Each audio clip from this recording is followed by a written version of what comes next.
Stacey King said something in the beginning of the game that just drives me nuts. I put a tweet out about it. I'm so sick of hearing, he's getting his legs under him. Sit the fuck down then, man. Sit the fuck down. If you can't play and it's is his knee okay today? Is it not? I feel like shit every day. Like every day. I know you can't compare whatever, but I'm so tired of this fucking narrative. Dude, just play the fucking game. You can't play. You're not 100%. You can't give it your all. Then sit the fuck out. Sit out. Why are you playing?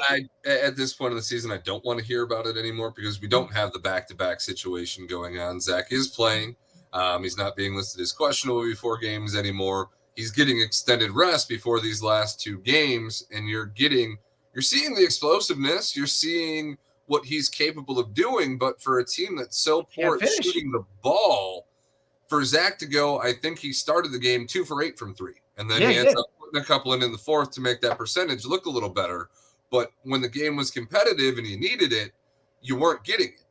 And then you're not getting the defense that you need from him and DeMar being on the floor at the same time. And I do think part of that is on Billy. We watched Valenciunas kill the shit out of us tonight when Billy went to that small lineup with Derek Jones Jr. But Valanciunas was still kind of beating us up when fucking Vooch was in too. There's nothing he can do. There's nobody he can play. So what you're saying is it's not Billy's fault that he has to go to these roster decisions. It's problem at this point. What else are you gonna fucking do?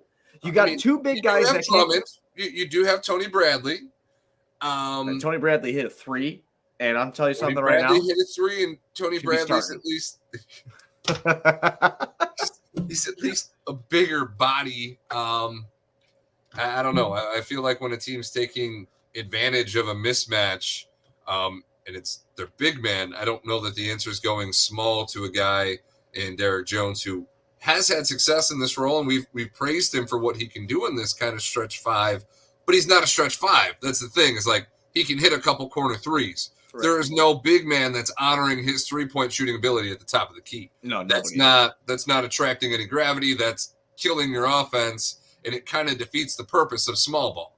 And I do feel like small ball tends to be an Achilles heel for Billy. I don't know if he likes it a little bit too much because he's a small guy, and it's just, he wants to make that dream come true through other people or what. Or if it's like you're saying, it's simply the hand that he's been dealt with this front office. Fucking Juice Manco, Marko Simonovic. That's my guy. He always dropping jokes. Look at him. I don't know, man. I look up and down this shit, and this has been a pretty bad stretch of basketball. I mean, they're sitting at 6 and 8. I have to go look at the standings to see what that even looks like. And it's so early, it really doesn't fucking matter at this point. It's just, I look at this, and I know, and like we said at the beginning of the season, I know that this is not a championship team. I had them at 7th, I believe. I didn't have them in the top 6 of the Eastern Conference. I had them in the play-in, which I didn't want to say that. Like it hurts to say that. It hurts to be realistic about it. Because again, before we came on the air last year, when the roster was put together, right, and we were running and gunning, and it was fucking amazing and fun to watch. I had some hope that they could be like that kind of underdog type shit. And I'm watching this now. I'm watching a bad fit between Zach and DeMar recently. I'm watching Vooch struggle to hit shots that are point blank. I'm watching Ayo Dosunmu regress a little bit over these last couple games. I mean, not he's trying to do what he can, but I mean, tonight, just not a great game. Only 4 points out of him in 27 minutes, 2 for 5 from the field. And here we go. Here's the fucking same narrative again. You pat the kid on his back for a good hustle game and all this shit with Patrick Williams. I mean, this team, he ain't shit, dude. And I'm just going to stick with that. He's not. I mean, I'm sure. There are a lot of moments in these games where the Bulls are on runs to get back into the game or take a lead or hold a lead, and you've got Patrick Williams just walking with the ball consistently. I feel like the amount of travel calls that this kid has had in key moments of games, that are giant momentum swings. Like, you're either getting yourself back into the game or trying to pull away from somebody, and you're handing them the ball back because this guy's getting nervous. He's overthinking. He's not just playing, and leads to a turnover. And it's unforced. And then at the end of the game, we saw Pat kind of limp off the floor, having potentially hurt his ankle. So as much as we're talking negative about him now, to once again be without him and not even have that potential of him finally finding it to hang your hat on to make this team be better, like, all the options for improvement are disappearing, and there's no word on Lonzo Ball either. So can't really ride on the Lonzo will save us again. And he, listen, again, back to my point earlier, and I know that it was like the one time you and I were like, not heated at each other, but we were talking, and getting passionate about it. It was just the whole Lonzo. Lonzo comes in, he does not fix this right now. He doesn't. He does not fix this by himself. There's a lot of problems here. And just to go to Chai Sports Fan in the comments here, I know Io is your guy, Buzz, Illini and all that shit, but he's not a starting PG currently. Dude, I'm not disagreeing with you. There's people that wanted to trade Io to Sumu, or I'm sorry, trade Lonzo Ball because of the emergence of Io. I just wanted to fight for Io to get rotation minutes when Lonzo comes back. I think Lonzo is the starting point guard. I think a better point guard. I think that Io's the best decision now. Maybe it is Dragic at this point, but when the season started off, no one was saying that. And that's the honest to God truth. My whole point is now is you're looking at where people are pointing the fingers here, Goose.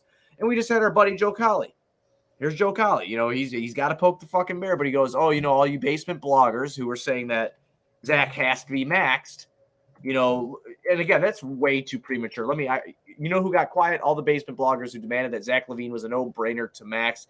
Anyone that questioned that didn't know basketball, right, Felicio? That's what he just put. I told you in the beginning, I don't know if he's a 1A. I don't think he is. I never thought he was, but I do disagree with Joe there. You had to max him. You can't let him walk for free. You just can't, and it's way too early to even say that in the contract. Well, it's way too early to say that. The issue here is I think you look at two teams, and obviously Anthony Davis was a much greater trade commodity than Jimmy Butler was, but the two teams that played tonight, both were either forced or elected to trade their best player to rebuild and restart.